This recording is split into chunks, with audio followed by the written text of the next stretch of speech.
diciamo, di affari di natura illecita con il Cristaldi Salvatore? No, io ne ho avuti, e come se ne ho avuti, però non a livello di commissione di reati. Abbiamo fatto interscambio di notizie, poi quando si doveva organizzare qualche cosa, lui la faceva per il suo gruppo, io la facevo per il mio gruppo. Se c'era bisogno di una mano reciproca ci davamo una mano reciproca. Poi per quanto riguarda un reato in particolare, insieme è stato fatto un omicidio interno alla nostra organizzazione, in cui lui ha avuto un ruolo anche unitamente a Longo Sebastiano e a Cardillo Alfio. E quale omicidio era questo? Era l'omicidio di un certo Consoli Massimo, un ragazzo di Picanello che faceva parte della nostra organizzazione, precisamente del gruppo di Orazio Pino. E perché era stato ammazzato il Consoli Massimo? Questo Consoli Massimo era stato ammazzato perché si era impossessato di somme di denaro, di proventi degli stipendi delle estorsioni, e si era... Più forte, per favore, se riesce. Sì, Prima mi che... sento andando... Bisogno d'acqua? Se posso andare un attimo in bagno, perché non è che mi sento tanto bene, signor Presidente. Ha bisogno subito di andare? Sì. Si accomodi, lo possono spostare fuori.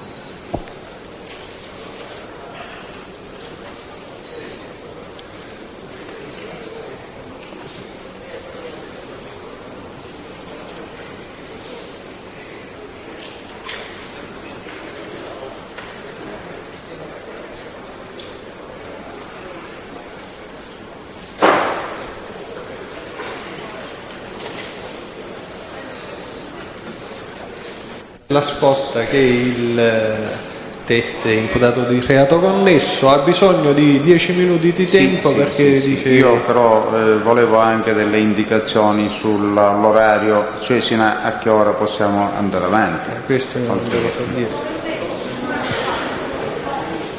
Presidente, sull'orario non ci sono problemi attinenti alla sicurezza allo Stato, però forse ci sono problemi attinenti alle condizioni della persona in questione. Quindi, come ritiene lei, Presidente, anche in rapporto alle esigenze del collaborante? Per il momento allora facciamo 10 minuti di sospensione. Magari è più opportuno, vediamo un po' magari di proseguire per un altro pochettino, se nei limiti della possibilità.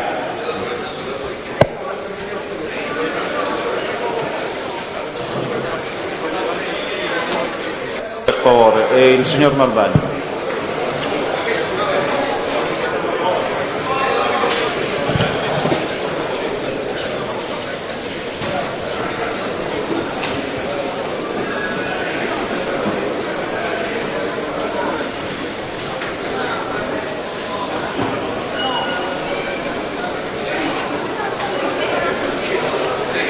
Un po' di silenzio in aula, per favore, signori.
Possiamo proseguire, Sì. pubblico ministero. Avevamo chiesto le ragioni dell'omicidio di cui stava parlando, quello in danno di Consoli Massimo.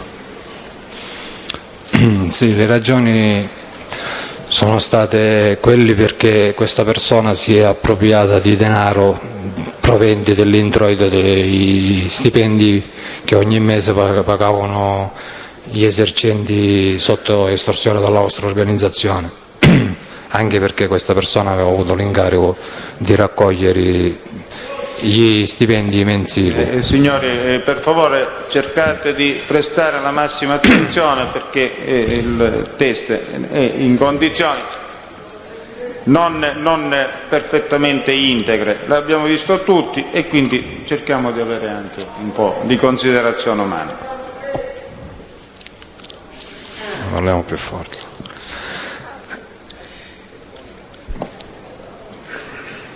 E poi anche perché da un periodo di tempo avevamo saputo che faceva uso di sostanze stupefacenti, quindi siccome era diventato inaffidabile l'abbiamo ammazzato. E il Consoli quale gruppo era inserito? Il Consoli era inserito nell'organizzazione del Malpassoto e precisamente nel gruppo di Orazio Pino, il gruppo di Mister Bianco, successivamente poi dopo l'arresto del Pino diretto da me. Ecco, mi scusi, lei ha parlato di questo omicidio mentre noi chiedevamo di Cristaldi Salvatore. C'è un collegamento tra la figura di Cristaldi e questo omicidio? Sì, perché il Cristaldi era a conoscenza di questo omicidio e ci ha dato una mano a poter trovare il momento propizio per portarcelo via. In che senso vi ha dato la mano? Ci ha dato una mano nel senso che se capitava che il Consoli si fermasse lì perché lui era solito, siccome abitava a Picanello, era solito frequentare quella zona e lui l'avrebbe preso e ce l'avrebbe fatto trovare in un posto per poterlo ammazzare. Ma di fatto ha poi svolto un ruolo in questo omicidio? No, poi in seguito questo omicidio si fece con un'altra modalità e non ci fu bisogno del suo approccio. E di altri fatti riferibili al Cristaldi Salvatore è in grado di riferire?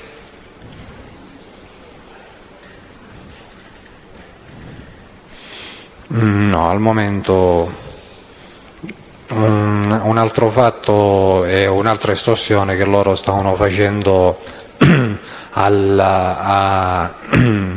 mi sembra a Gravina di Catania o lì vicino, ad uno che vendeva i fuoristrada. E per la sistemazione di questa estorsione ci siamo interessati noi dell'organizzazione del Polvirenti perché questo qua si era rivolto a noi e precisamente a Salvatore Grazioso. E l'estorsione chi l'aveva fatta invece? L'estorsione l'aveva fatta il gruppo di Picanello e era intervenuto direttamente Salvatore Cristaldi, che poi successivamente il Salvatore Cristaldi, oltre alla mensile e ai soldi dell'una tantum, voleva anche regalato un fuoristrada. E questo regalo lo ha poi avuto? Ma penso di no, perché poi subito dopo ha avuto dei problemi con la giustizia e non ha avuto che farne del fuoristrada. E la vittima come si chiamava? Il nome non lo so che aveva un centro o a Gravina o poco prima di Gravina per l'esclusiva, mi sembra, di centro fuoristrada, mi sembra che si chiamava. Era un grosso autosalone che trattava solo fuoristrada. Lei conosce Cristaldi Venerando? Sì. Da quanto tempo lo conosce? Cristaldi Venerando l'ho conosciuto nel 1983 al carcere di Piazza Lanza a Catania. In che braccio eravate detenuti? Eravamo detenuti entrambi nel braccio sinistro. Stessa cella o celle diverse? No, lui era in un'altra cella, mi sembra la cella numero 57 unitamente a Carletto Campanella. Ha avuto modo poi di vederlo fuori dal carcere? Sì, ho avuto modo di vederlo più volte fuori dal carcere e quasi sempre lo vedevo a Picanello, oppure qualche volta l'ho visto pure alla Viale Ionio, in quel garage che ho detto prima, dove solitamente si riunivano i membri della famiglia Santa Paola. Lei sa se è inserito nell'organizzazione del Santa Paola? Sì, è inserito nell'organizzazione del Santa Paola e fa parte del gruppo di Picanello, che poi dopo l'arresto di Campanella è stato diretto dal fratello Salvatore. Di specifiche attività delittuose è in grado di riferire? No, di specifiche no, anche perché era un tipo un poco strano. Difatti o simulava di essere un po' schizofrenico, pazzo, oppure lo era veramente, e quando si parlava con lui si parlava un poco, diciamo, scherzando. Che significa si parlava un po' scherzando? Ma perché lui parlava sempre di a quello lo dobbiamo strangolare, a quello lo dobbiamo parlava sempre di ammazzare delle persone, però si faceva intendere, nel senso che era un po' fuori di testa e non, almeno per quanto riguarda io, non ho mai parlato seriamente cioè si scherzava, sì, a quello lo affogliamo, a quello lo ammazziamo, però non abbiamo mai fatto di queste cose. Per quale fatto era detenuto? Il Cristaldi, Sì. quando l'ho incontrato io in carcere, Sì. ma non lo so per quale fatto era detenuto, so che poi successivamente, oppure forse era quella, sono venuto a conoscenza che era detenuto per il maxi processo di Palermo. E per quale fatto specifico? Per associazione mafiosa, penso io.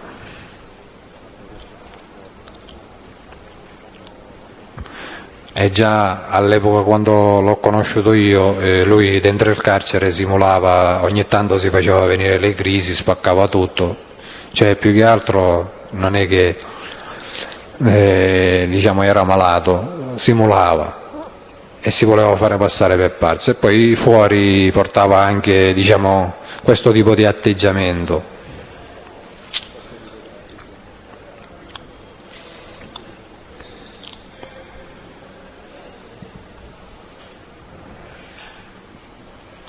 Lei sa se i fratelli Cristaldi, o uno di essi o entrambi, o nessuno ovviamente, fossero o meno uomini d'onore? Io so di Salvatore Cristaldi che è uomo d'onore, di Venerando no. E come fa a sapere che Salvatore fosse uomo d'onore? Perché mi è stato detto in seno all'organizzazione, Da chi in particolare le è stato detto? dal Malpassato.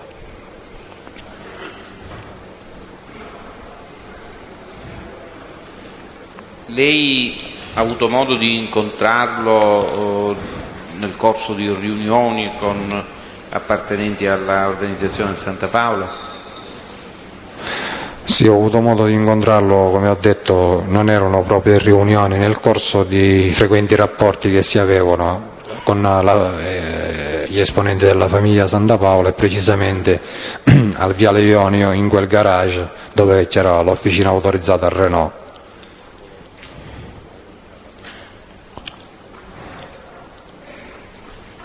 Cusimano Maurizio?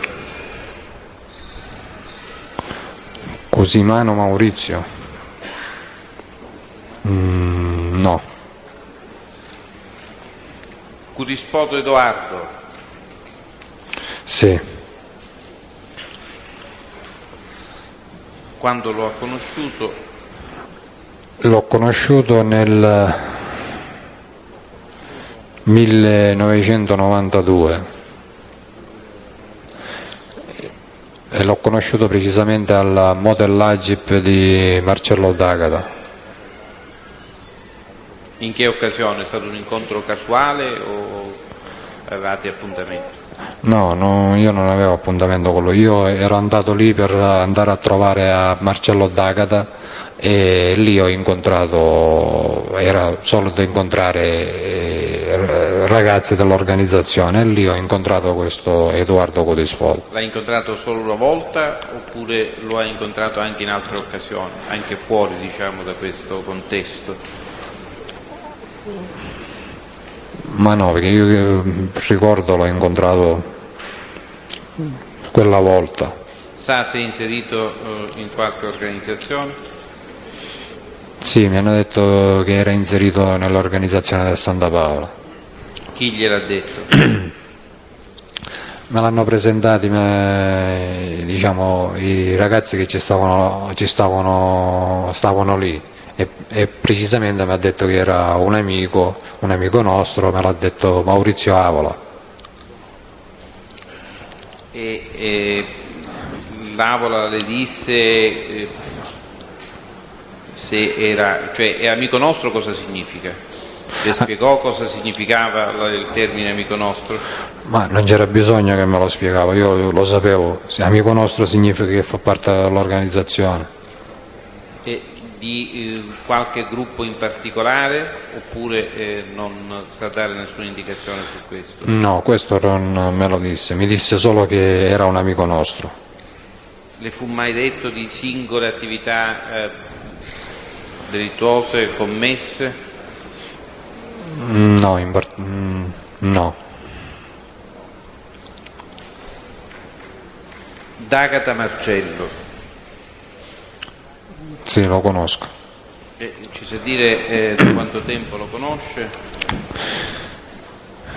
D'Agata Marcello l'ho conosciuto la prima volta in carcere nel 1994, se non erro, o nel 93, nell'83 o nell'84, mi correggo. Quando lui è stato arrestato per una rapina commessa alle poste centrali, alla posta di Catania, quella in via Etnea, la rapina di 1,5 miliardi, la quando è stata. E poi nel tempo lo conoscevo e l'ho rivisto un sacco di volte. Ecco, ci può ricordare le occasioni in cui ha avuto modo di incontrarlo e qual è stato l'oggetto delle vostre conversazioni? Ma l'ho incontrato diverse volte diciamo lì al Motel Agip e poi l'ho incontrato in carcere nuovamente e poi non posso quantificarlo, l'ho incontrato svariate volte, quantificarle non... Ecco, no, le volevo chiedere questo, cioè innanzitutto se le risulta che sia o meno inserito in organizzazioni criminali. Sì, mi risulta che è inserito nell'organizzazione del Santa Paola, lui stesso dirige un sottogruppo che fa riferimento al Motel Agip dove lui ha un'attività commerciale ed inoltre mi risulta che lui ha una carica in seno a Cosa Nostra, la famiglia di Catania, importante. Mi è stato detto che lui è consigliere familiare. Da chi ha avuto questa informazione? Questa informazione l'ho avuta dal Malpassoto, poi me l'ha detto pure Nino Pulvirenti, Girolamo Lorannese, più persone, Piero Puglisi. Lei ha detto che ha avuto occasione di incontrare più volte il D'Agata. Ci vuole dire proprio di che cosa avete parlato, di che cosa ha parlato lei, se c'erano presenti altre persone, dove lo ha incontrato? Ma diverse volte l'ho incontrato al Motel Agip e si parlava perché lui era stato aveva un amico suo di cui Nino Pulvirenti e Franco Stimoli si erano rivolti per l'acquisto di un arredamento per un bar E siccome poi nel contempo che loro avevano fatto questo acquisto, stavano ristrutturando questo posto per poter fare il bar, prima lo Stimoli e successivamente dopo il Nino Pulvirenti sono stati arrestati, e quindi mi sono interessato io tramite lui a poter fare ultimare questo lavoro e a poter far detrarre il pagamento, che poi in effetti lui mi disse che se la sbrigava lui per il pagamento, che Nitto Santapaola aveva provveduto direttamente lui a saldare il debito facendo un regalo a Franco e a Nino. Franco e Nino chi sarebbero? Franco Stimoli e Nino Pulvirenti. Ma lei parlava di una ditta di arredamento, se non sbaglio? Sì. E il titolare di questa ditta di arredamento? Il titolare di questa ditta di arredamento, come si chiama, non lo so, non me lo ricordo. È una ditta che è sita, almeno all'epoca era sita nelle vicinanze qua di Bicocca, sarebbe nella circonvolazione che sale in direzione Montepo, prima di arrivare allo svincolo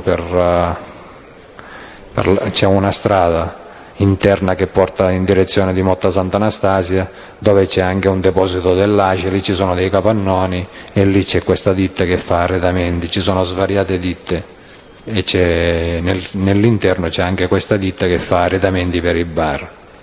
Dico, a prescindere da questa ipotesi, ricorda il contenuto di altre conversazioni, di altri incontri con il D'Agata? Sì, ci siamo incontrati altre volte, però non ha parlato direttamente con me, ero io in compagnia di Girolamo Rannesi e parlava con Giro Rannesi. Lei ha detto che le è stato detto che egli fosse consigliere della famiglia. Sì. Ecco, cosa significa essere consigliere della famiglia? Ma cosa significa di preciso io non lo so, so che è una carica importante e che è una carica basilare per alcune decisioni. Se non c'è il consenso del consigliere, certe decisioni non possono andare avanti. E siccome la stessa carica che rivestiva il D'Agata la rivestiva anche Pulvirenti Giuseppe Malpassoto, più volte mi ha detto che era una carica importante. Le risulta che se il Pulvirenti nell'ambito di questa carica che lei ha indicato ha avuto contatti con personaggi malavitosi di altre province? Sì, ha avuto contatti con malavitosi di altre province, per quello che mi risulta direttamente a me. E cosa le risulta direttamente a lei? Ma mi risulta che agli inizi del 1993 c'è stato un incontro, una riunione. In che periodo? 1993. Sì. C'è stato un incontro con delle persone palermitane, e una addirittura mi è stato detto che era di Alcamo o di Canicattì. Questo incontro si è svolto a Belpasso, dove il Malpassoto era presente. Oltre a Malpassoto c'erano anche altre persone della famiglia di Nitto Santapaola. E chi erano presenti queste persone? Chi erano queste persone presenti? Lei era presente, voglio dire? No, io non ero presente. Prima che arrivassero queste persone ero sul posto, poi mi sono dovuto allontanare perché non potevo prendere parte alla riunione, non essendo io un uomo d'onore non potevo assistere a quella riunione. Però ho atteso in un determinato posto e poi alla fine della riunione mi sono incontrato con il Malpassoto, che mi ha messo a parte almeno di alcune motivazioni di questa riunione. E quali erano le ragioni di questa riunione? Le ragioni di questa riunione in particolare un aiuto che il Malpassoto, lì non si parlava più di Malpassoto, si parlava della famiglia di Catania, e doveva dare per l'attentato che si doveva fare al presentatore televisivo Maurizio Costanzo. E chi era presente in quella occasione della famiglia Santa Paola? Nell'occasione quando si è fatta la riunione o quando abbiamo parlato? Cioè, lei ha detto di una riunione alla quale lei non ha partecipato perché era presente e poi è andato via, e poi di una discussione successiva, mi pare. Sì, è stato sempre nella stessa serata. Nella stessa serata. Sì. Ecco, lei ha saputo chi fosse presente della famiglia catanese, della famiglia Santa Paola, fosse presente a quell'incontro? Sì. Chi c'era? Era presente Eugenio Galea, era presente Alfio Fichiera, era presente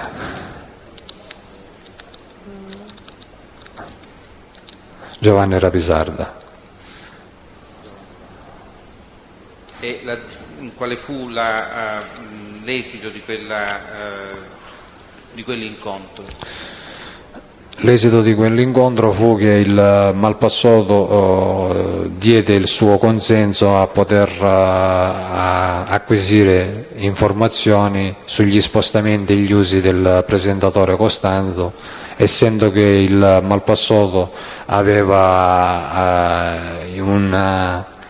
più che un'amicizia con il cavaliere Condorelli, e c'era una persona della nostra organizzazione che aveva un posto di responsabilità in quella ditta e sapeva che quella ditta aveva degli inviti ad honorum, inviti permanenti, e che questa persona, essendo una persona incensurata, con la scusa di che andava a vedersi gli spettacoli, avrebbe potuto avrebbe potuto vedere gli spostamenti e gli usi che avrebbe fatto il presentatore, e poi di lì si sarebbe individuato il punto dove attuare l'attentato. E il Malpassoto andò ben oltre, perché i palermitani in quel caso gli avevano chiesto soltanto le informazioni che poi se la sarebbero sbrigata loro. Invece il Malpassoto gli disse che la cosa si sarebbe fatta in concomitanza le due organizzazioni. E poi discutettero anche per un successivo attentato che si doveva fare ad un collaboratore di giustizia, e precisamente a Giovanni Di Mauro, che noi tramite il figlio, che non si trovava in protezione però che era in contatto con il padre, eravamo quasi riusciti a sapere dove fosse in protezione. Con riferimento al D'Agata, sa indicare specifici reati riconducibili al D'Agata ed eventualmente quali è la sua fonte di informazione? No, specifici reati no, oltre a quello, mettiamo, dove lui era stato arrestato, che poi quando lui è stato arrestato nel 1983-84, adesso non ricordo, per la rapina alle poste, io ero già da qualche anno detenuto, e dentro il carcere di Catania, su interessamento di Carletto Campanella, perché Carletto Campanella dentro il carcere era colui che comandava la sezione e prendeva tutte le decisioni inerenti alla famiglia Santa Paola e tutti gli altri, diciamo, gli alleati, che erano pure i malpassotiani, quelli di Paternò, gli alleruzziani, poi c'erano quelli di Ferrere, Cavaggiucci, era Carletto Campanella che prendeva tutte le decisioni e aveva tutti gli agganci lì dentro il carcere. E con il suo interessamento mi fecero andare. Interessamento di chi? Di Campanella o non ho capito? Con l'interessamento di Carletto Campanella io uscii a lavorare sempre dentro il carcere, con la mansione di rilegatore, essendo che in quel periodo stavano rilegando delle vecchie matricole che si trovavano in un corridoio annesso all'ufficio matricola. Io lavorai per parecchio tempo in una stanza attigua all'ufficio matricola del carcere, una stanza dove vi era posto il terminale del carcere, e pian piano cominciai a capire il codice del terminale, e poi quando serviva qualche informazione io ero il primo a saperlo, perché l'ufficio matricola è il cuore, diciamo, tutte le informazioni passano di là, e naturalmente avevo il compito di riferire tutto ciò a Carletto. Quando fu arrestato Marcello D'Agata, Carletto mi disse di fare di tutto per sapere dove, se avevano portato o dove fosse stato portato un altro coimputato del D'Agata che era stato arrestato e che si diceva era stato colui che aveva, diciamo, parlato, ed era un geometra, un geometra mi sembra, uno che lavorava lì alle poste, che si diceva fosse il basista della rapina. E io così feci, solo che non riuscivo la cosa, nelle matricole di entrate e di uscite non risultava il nominativo di questa persona. Allora, per poter sapere di più, feci finta di andarmene in bagno e poi a mangiare, e mi nascosi e rimasi. Come uscirono le guardie carceriere per darsi il cambio, approfittai di quel tempo per introdurmi di nuovo nell'ufficio matricola. Solo che mentre che io aprì l'armadio con tutti i vari fascicoli e trovai il fascicoletto di questa persona, venne scoperto dall'agente di polizia penitenziaria, che subito mi mise in una stanza di isolamento in attesa di prendere un provvedimento disciplinare, di denunciarmi. E il Campanella, non vedendomi rientrare, aspettava la notizia, si è immaginato che era successo qualcosa, e allora io dal cancello della celletta dove ero chiuso gli mandai un'ambasciata con un portapranzi, quelli che portano i pranzi e il ritorno della biancheria. Gli dissi di tirarmi fuori da quel guaio, e lui così fece. Dopo un po' mi levarono dall'isolamento, mi mandarono in sezione, poi l'indomani fecimo una specie di scenetta fui chiamato dal maresciallo, poi lui entrò a finta di rimproverare, cioè era tutta una cosa, come si dice, una cosa concordata, a finta che mi rimproverò davanti al maresciallo, e la cosa si chiudette là.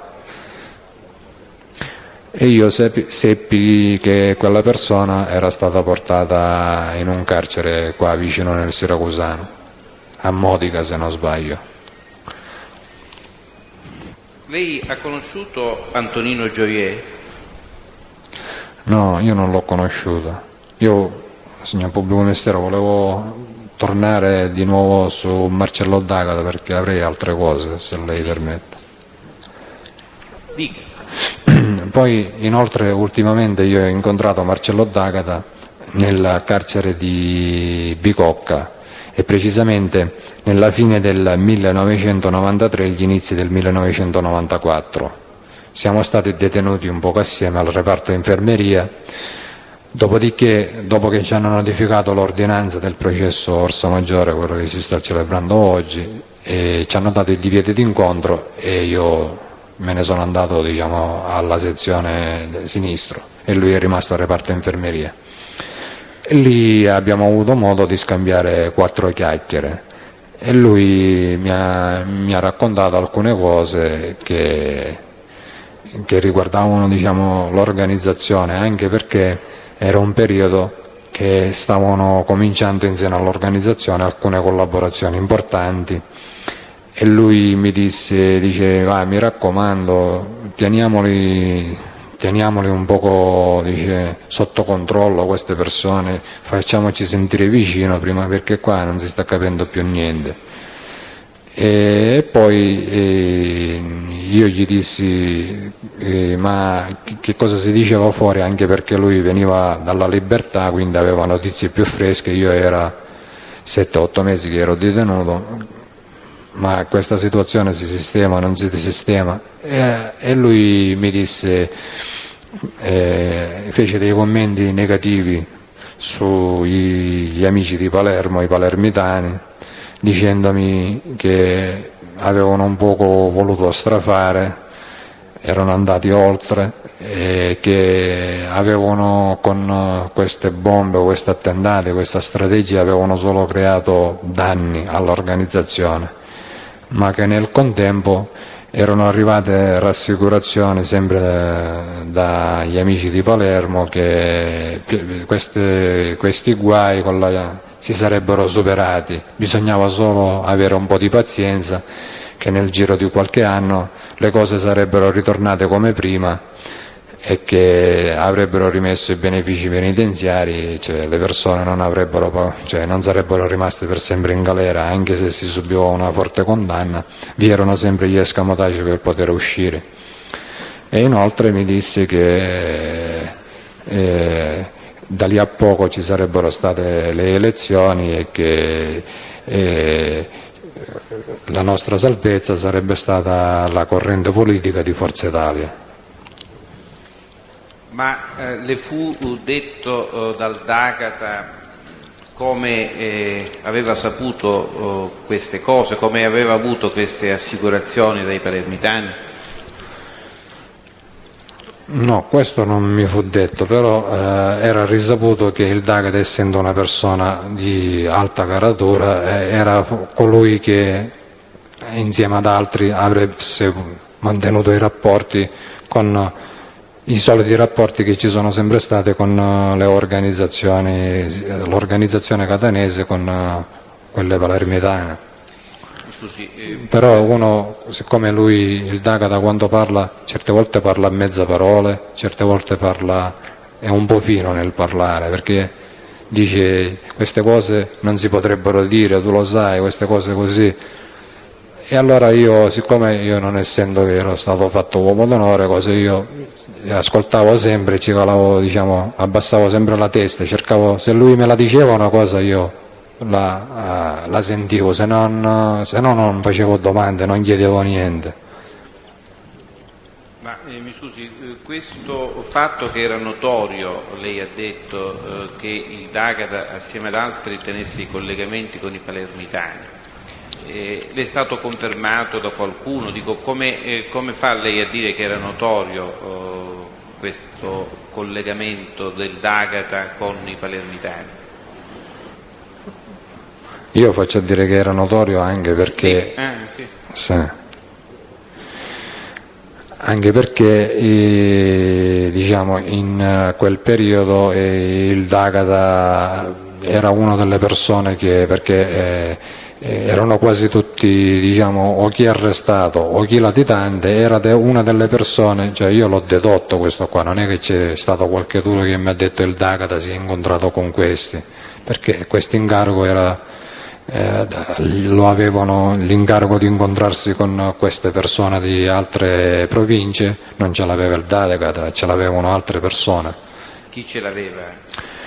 Ma precisamente l'incarico ce l'aveva Eugenio Galea, perché anche quando quella sera sono venuti i palermitani a trovare il Malpassoto, il Malpassoto stesso mi ha detto, ci vuole la presenza di Eugenio per essere tutto regolare con le regole della Cosa Nostra. Però alcune volte questi incontri sono stati fatti anche da Enzo Aiello, da Piero Puglisi, da Alfio Fighiera, però questi era quando c'erano interscambio di notizie, quando si dovevano prendere delle decisioni importanti ci andava il Galea in persona. E questo come fa a dirlo? Questo lo so perché lo si sapeva, me l'ha detto il Malpassoto, me l'ha detto il Puglisi, me l'ha detto Ercolano Aldo, cioè lo sapevo io, non c'era bisogno che me lo... Scusi, sul D'Agata ha finito o vi sono ancora altre cose che può riferire? Per il momento non me ne ricordo, poi magari se me lo ricordo chiederò se è possibile di poter intervenire in merito. Scusi, a proposito dei palermitani, lei stamattina ha fatto riferimento ad un acquisto di sostanze stupefacenti che l'organizzazione avrebbe effettuato a Milano da tali Albamonte Paolo e Maniscalco Franco, se non ho scritto male i miei appunti. È così? Sì, è così. Poi lei ha parlato di un altro acquisto di droga che l'organizzazione avrebbe effettuato da tale Enzo Medi e Piero Garofalo. È così? Sì. Ora io vorrei che lei precisasse innanzitutto il quantitativo di droga acquistato da Albamonte Paolo e Maniscalco Franco, se non ho scritto male nei miei appunti. Lei ha parlato di 15 kg di cocaina, è così? Sì, una prima fornitura di 15 kg, poi ce n'è stata un'altra successiva da 10 e l'ultima da 5 kg. E l'ultima da 5 kg. Mentre l'acquisto che lei o poi ci dirà chi in particolare ha effettuato da Enzo Meli e Piero Garofalo, di quale quantitativo si sarebbe trattato? Era di 1 chilo, era. Di 1 chilo. Ci vuol far capire chi aveva stabilito i contatti con questo Albamonte Paolo e Maniscalco Franco? I contatti con questo Albamonte Paolo e Maniscalco Franco li ho stabiliti io tramite Piero Garofalo, quel ragazzo di Palermo che avevo detto prima. Noi si parlava nelle campagne di Belpasso, in una località dove il Malpassoto trascorreva la latitanza, di organizzare qualcosa di, diciamo, una grossa rapina.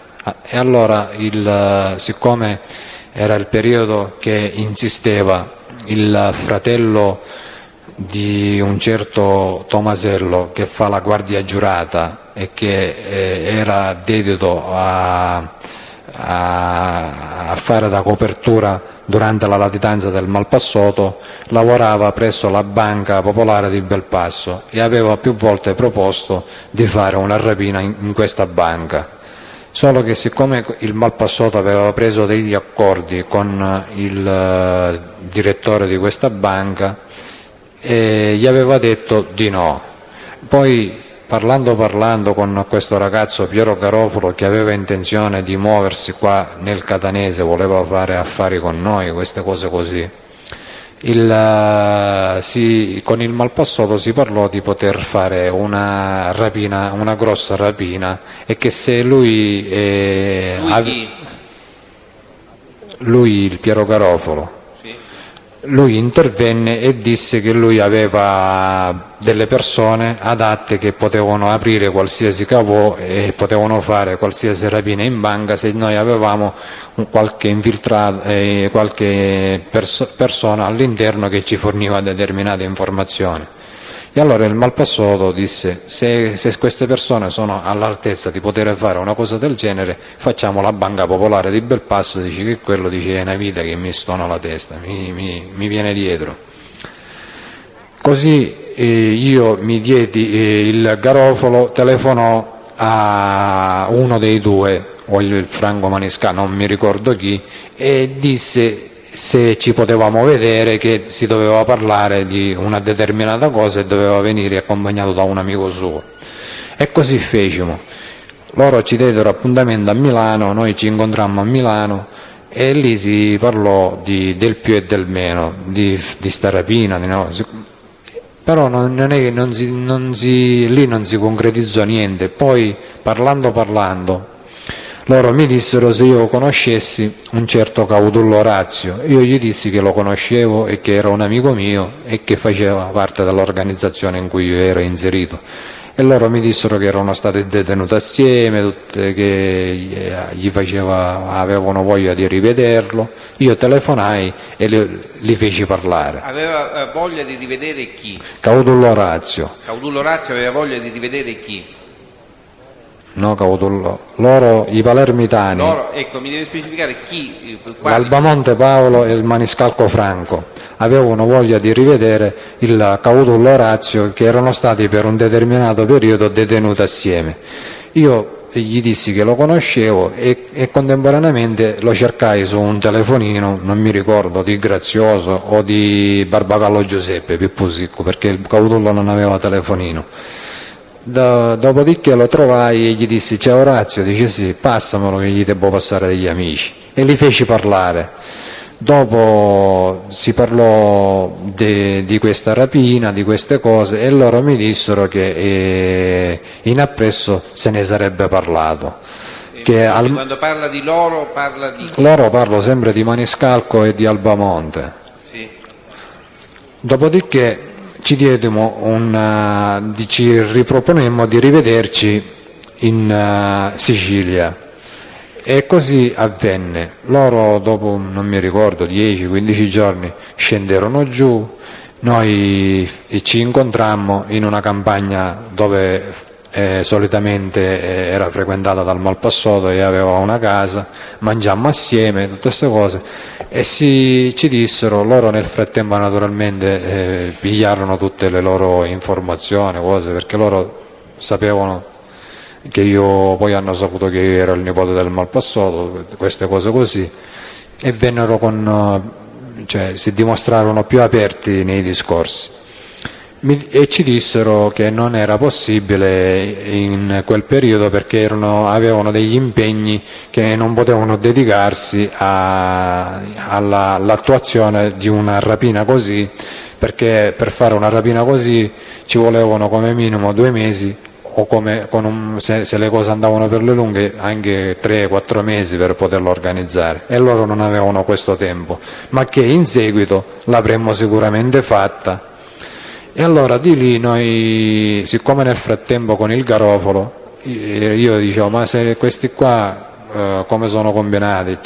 Dice, non ti preoccupare. Riferiamo Sempre al Maniscalco, sì, all'Albamonte. E il Garofalo mi disse che loro lavoravano ad alti livelli e qualsiasi cosa io avevo di bisogno loro erano in grado di potermelo fornire. E allora, essendo che noi già stavamo incanalando bene con la vendita delle sostanze stupefacenti, della cocaina più che altro, e gli dissi: ma adesso vediamo se loro ce l'hanno un po'. Dice: se loro ti dicono di sì, che ce l'hanno e te la danno buona, vediamo se possiamo guadagnare un po' di soldi. E in effetti poi il discorso andò a finire sulla cocaina, e loro mi dissero di sì, che ci avrebbero fornito queste sostanze stupefacenti, ma che al momento non ce n'avevano perché stavano aspettando un carico, e che ci scambiammo i numeri di telefono. Dice: al momento che ti telefono e ti dico oh ci vediamo, tu dici capisci e ti organizzi. Ti dico per esempio ci vediamo a Milano.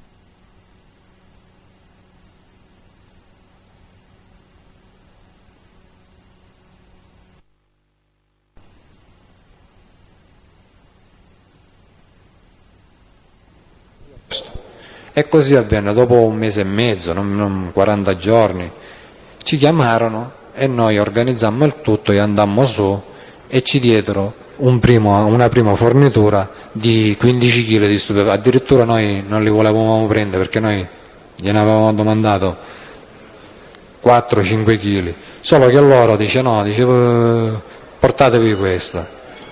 Dopo lo stupefacente risultò di ottima qualità, era buono, e noi cominciammo a lavorare. Dopo ci fu una seconda fornitura con quasi le stesse modalità.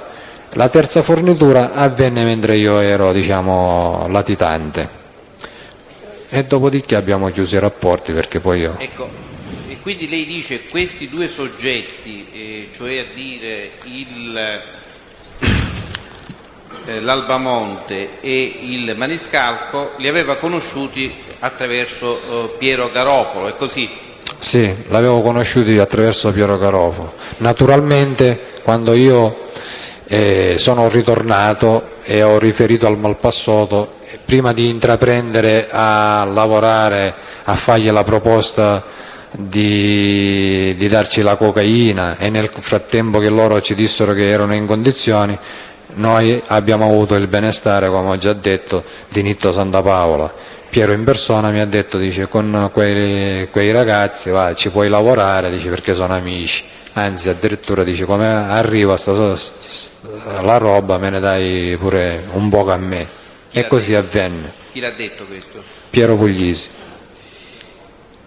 Lei ha parlato anche di quest'altra fornitura che mi sembra ha collocato nel tempo in periodo precedente, mi corregga se ricordo male, la partita di 1 chilo di cocaina acquistata da Enzo Meli e Piero Garofalo. Sì, ma più che altro erano tutte e due, però più che altro ne corrispondeva, diciamo, per questa sostanza stupefacente il Meli, Enzo Meli. Però nell'affare c'erano tutte e due, non soli, come se li dividevano i soldi. Chi aveva trattato questo acquisto? Questo acquisto l'aveva trattato il Malpassoto direttamente con il Meli, facendogli una proposta. Noi in territorio di Belpasso avevamo fatto una rapina ad un rappresentante di gioielli, di orologi. Siccome questi orologi erano di una marca particolare, erano orologi d'oro, non si riuscivano a venderle. E noi avevamo contattato un gioielliere vicino alla nostra organizzazione, che era uno di quelli che aveva, aveva questa marca di orologi, solo che siccome in quel periodo aveva comprato alto oro, non se l'è potuto comprare.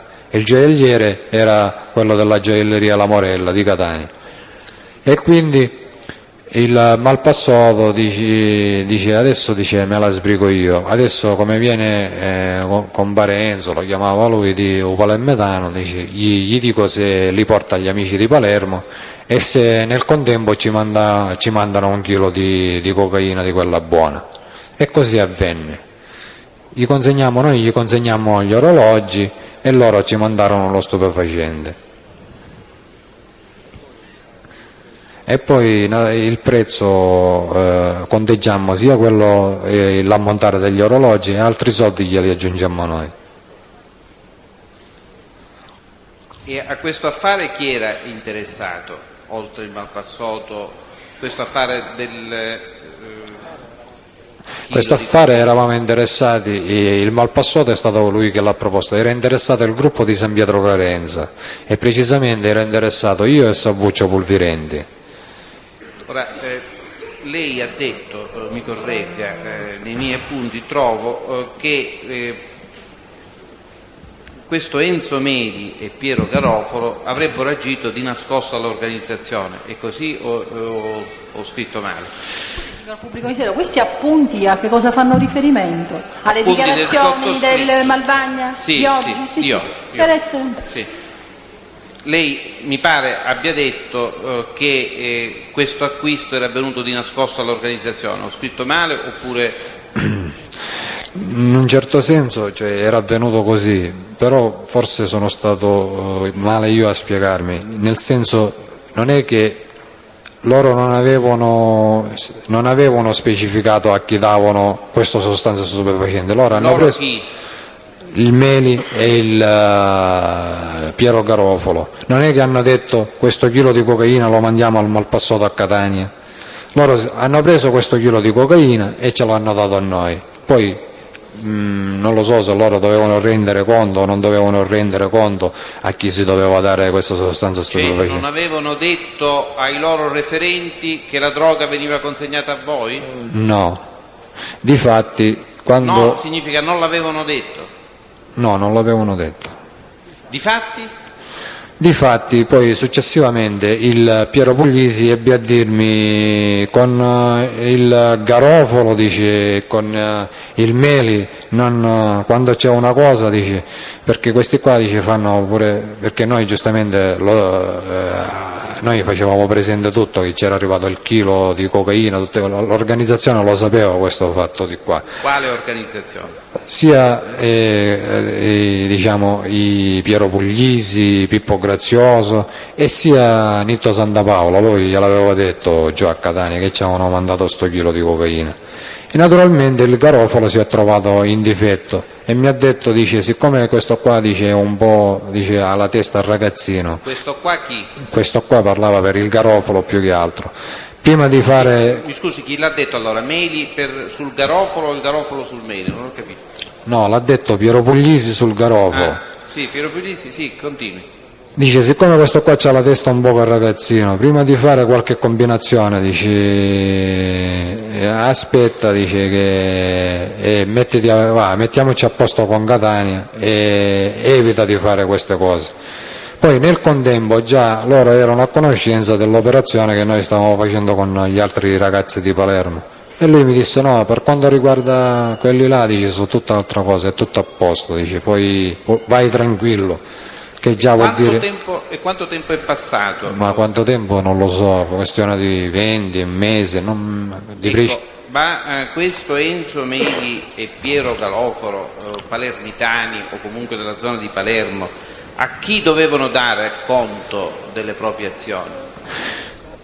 Ma a chi di persona non lo so. Quale gruppo? A chi di persona non lo so, so però che erano amici di amici nostri che erano a Palermo, addirittura il Piero Garofalo diceva di essere un figlioccio di Pippo Lucchese o Lucchesello, e per quanto riguarda Lenzo Meli invece era un cugino dei Pullarà, e Lenzo Meli era persona... Sì. Pullarà chi? Pullarà chi non lo so, cugino dei Pullarà. Per quanto riguarda Lenzo Meli era una persona che noi avevamo avuto la fiducia, anche perché era la persona che noi avevamo provveduto a presentargli il carabiniere che prima si trovava, il carabiniere colluso con la nostra organizzazione, che prima si trovava in servizio in un paese vicino a Taormina e poi era stato trasferito a Palermo, e noi l'avevamo messo in contatto con il Meli, che il Meli a sua volta l'ha filtrato con gli amici di Palermo, amici sempre, diciamo, della corrente dei corleonesi. Difatti quando lui ha portato quell'informazione, lui non è che stava andando a cercare Lenzo Meli, stava andando a cercare. Io mi trovavo lì per altri affari che stavamo facendo assieme, e è stato un caso che lui, diciamo, è stato un caso fortuito che io mi sono trovato lì, e la notizia a Catania l'ho portata direttamente io. Per quanto riguarda invece ai palermitani, Quale notizia, mi scusi, ha portato? La notizia che ho detto prima, quella dell'appuntamento della moglie di Provenzano con un ufficiale dei carabinieri. Sì. Aspetta un attimo.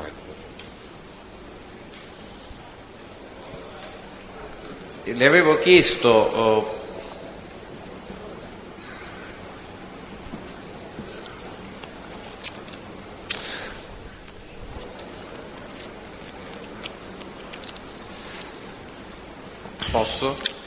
Le avevo chiesto di Antonino Gioier se lei lo conosceva, e mi ha risposto di no, mi pare.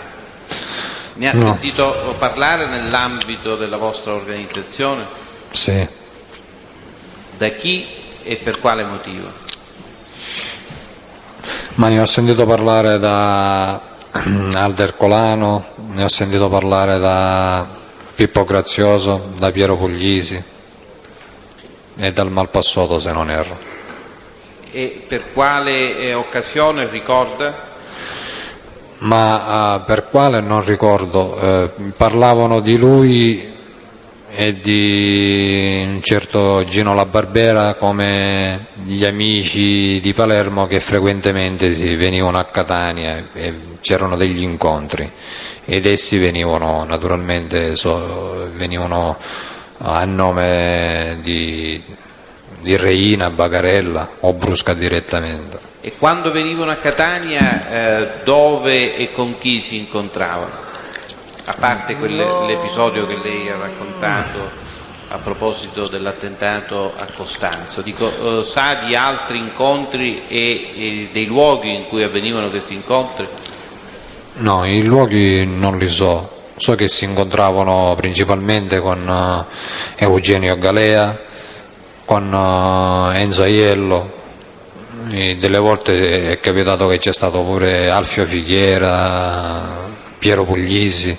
Piero Puglisi qualche volta è andato anche a Palermo, perché una volta l'ho sentito parlare con il Malpassoto che era stato a Palermo ed era stato a trovare Giovanni Brusca e diceva che era una persona giovane come lui e che già era ai vertici dell'organizzazione.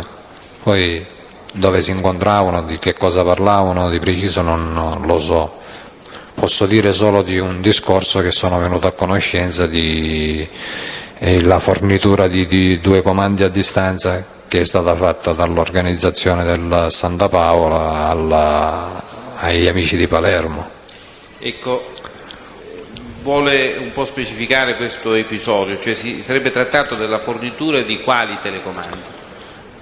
Quali? Non glielo so dire, sono 2 comandi a distanza, che ne so quali.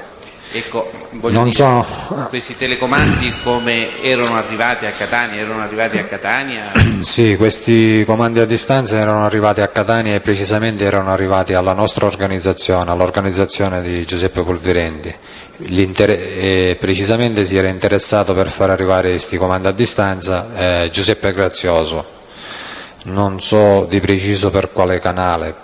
Posso solo dire che per quanto riguarda oggetti di elettronica e oggetti un po' di queste cose elettroniche sofisticate, noi ed il Grazioso ci rivolgevamo spesso ad un certo Peppe, una persona che aveva un deposito di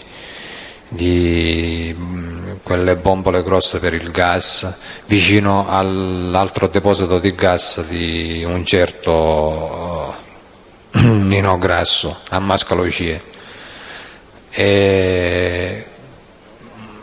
Un giorno mi trovai ad andare dal Grazioso mentre stavamo parlando di alcune cose e arrivò Piero Puglisi e il Grazioso gli disse che quelle cose, quegli oggetti per gli amici di Palermo erano arrivate e che doveva fare. Il Puglisi gli disse che adesso se la sbrigava lui, li teneva fermi, che gli avrebbe detto lui quando darglieli. Dopo che se ne andò il Puglisi, il Grazioso, siccome noi stavamo parlando di soldi e non soldi, mi dice, ma allora dice a me questi 4 milioni per questi telecomandi per gli amici di Palermo, io quando li rientro? Non li rientro più. E mi spiegò che gli amici di Palermo avevano commissionato questi comandi a distanza e che lui li aveva trovati, se non erro, tramite una ditta inglese che li aveva mandati con un concesso, arrivavano da Milano queste cose. Quando lei parla di Grazioso Giuseppe o Salvatore? Grazioso Giuseppe. Grazioso Giuseppe. E l'epoca di questa consegna di telecomandi agli amici di Palermo qual è? L'epoca della consegna, quando sono stati consegnati non lo so, posso dire l'epoca che sono arrivati da noi e sono stati dati al Puglisi. L'epoca siamo nell'aprile del 92, aprile, fine marzo, ma più che altro aprile.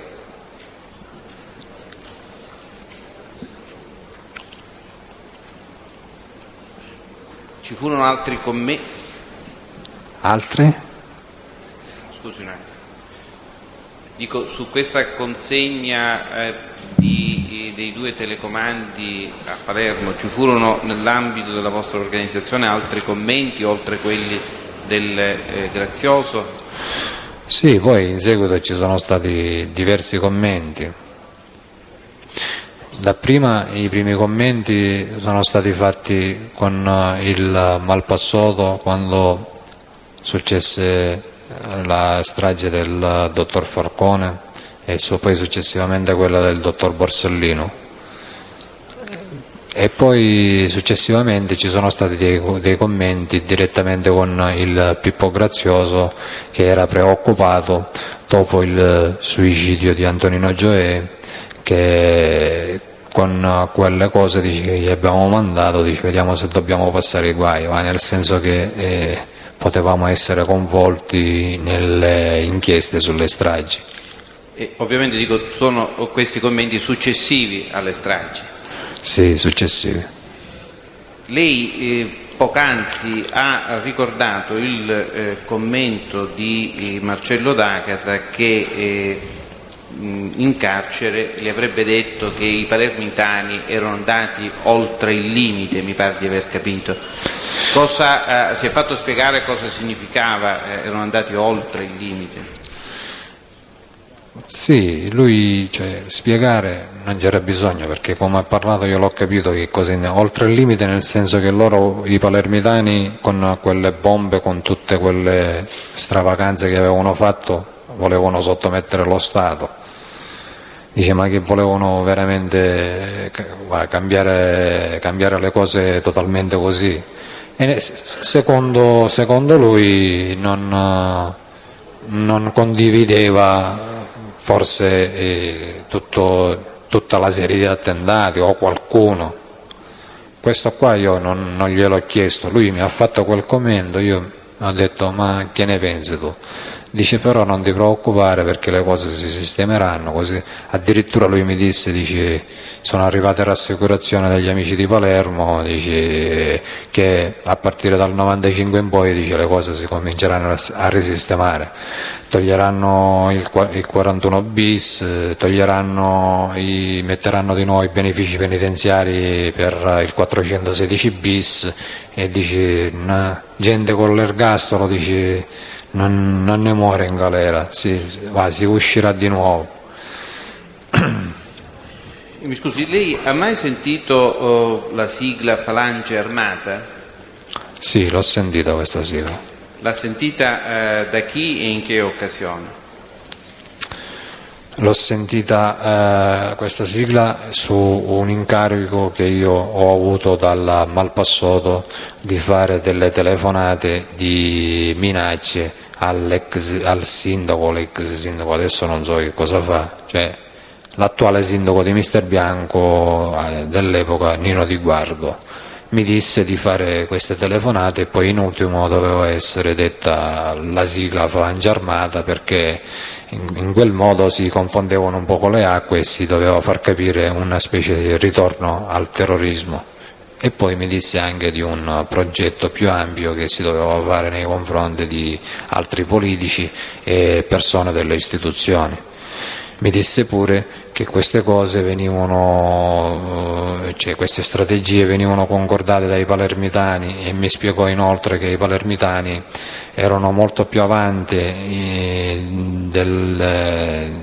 dei catanesi in queste cose, perché la famiglia a Catania, la famiglia di Cosa Nostra, si era formata, era nata dopo, la testa di Cosa Nostra era stata sempre Palermo e quindi loro come idee, come strategie erano più avanti. Noi eravamo addirittura, lui parlava, siamo 10 anni, 15 anni indietro, e che i palermitani già da tanto tempo avevano una specie di equipe, una squadra di persone stipendiate che non gli facevano fare dei reati, ma che li facevano girare per acquisire informazioni su personaggi politici e personaggi delle istituzioni che poi dovevano ricattare al loro volere.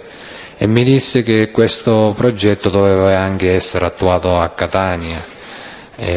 Queste cose si sarebbero dovute fare anche a Catania e che dovevano cambiare un sacco di cose.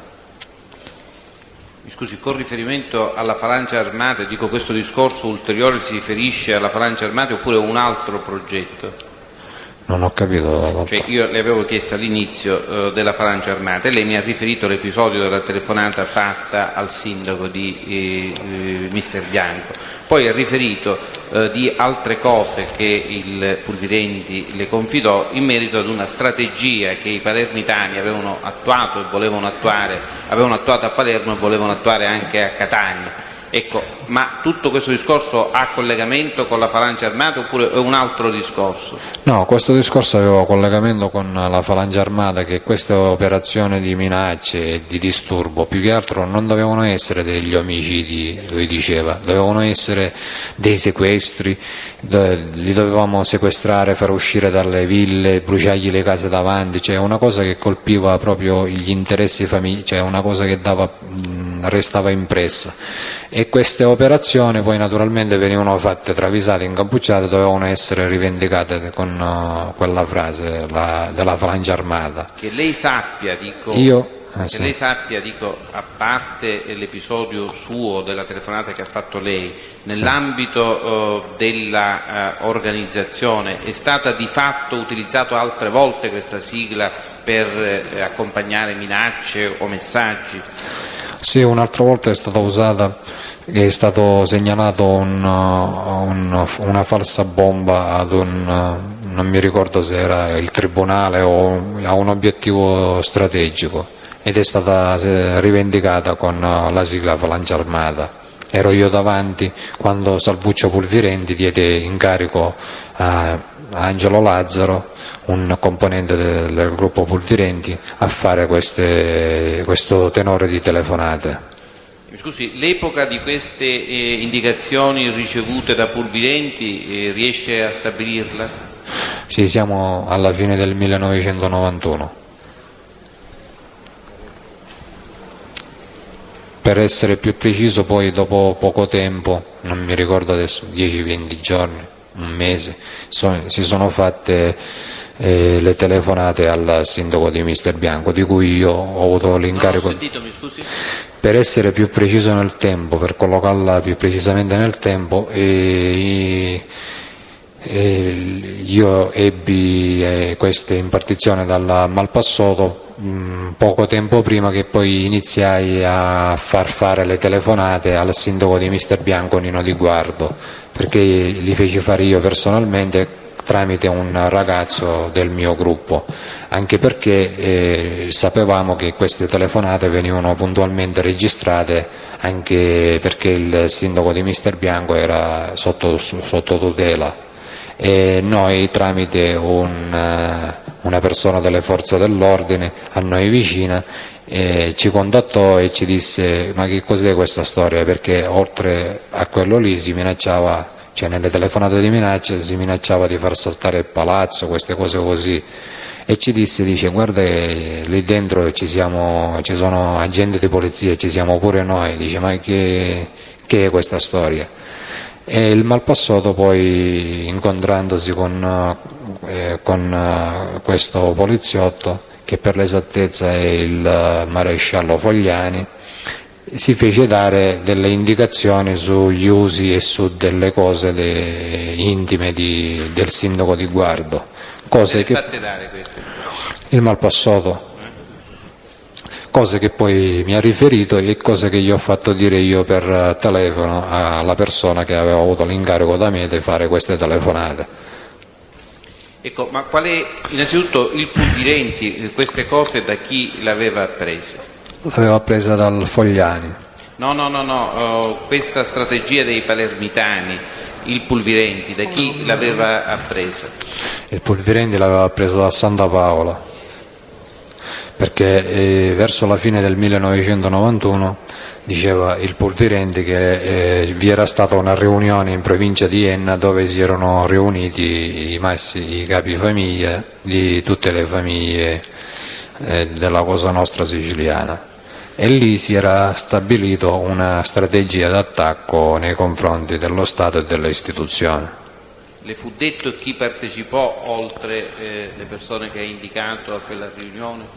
Mi fu detto che partecipò Santa Paola in persona e partecipò Totò Reina, poi gli altri mi fu detto c'erano tutti i capifamiglia, però il nome di Santa Paola me lo fu detto perché lui aveva avuto queste nozioni direttamente dalla Santa Paola, e il nome di Reina mi fu detto che era andato direttamente Reina lì a dire anche alcune parole particolari che si riferivano all'oggetto di questa riunione, e precisamente Reina, dopo aver spiegato tutte le cose che naturalmente a me non mi furono spiegate, ebbe a dire in questa riunione, diceva, si fa prima la guerra per poi fare la pace, nel senso che voleva trovare un compromesso, una cosa del genere.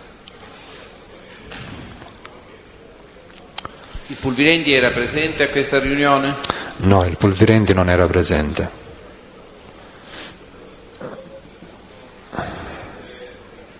Quando il pubblico ministero ritiene di esaurire l'argomento.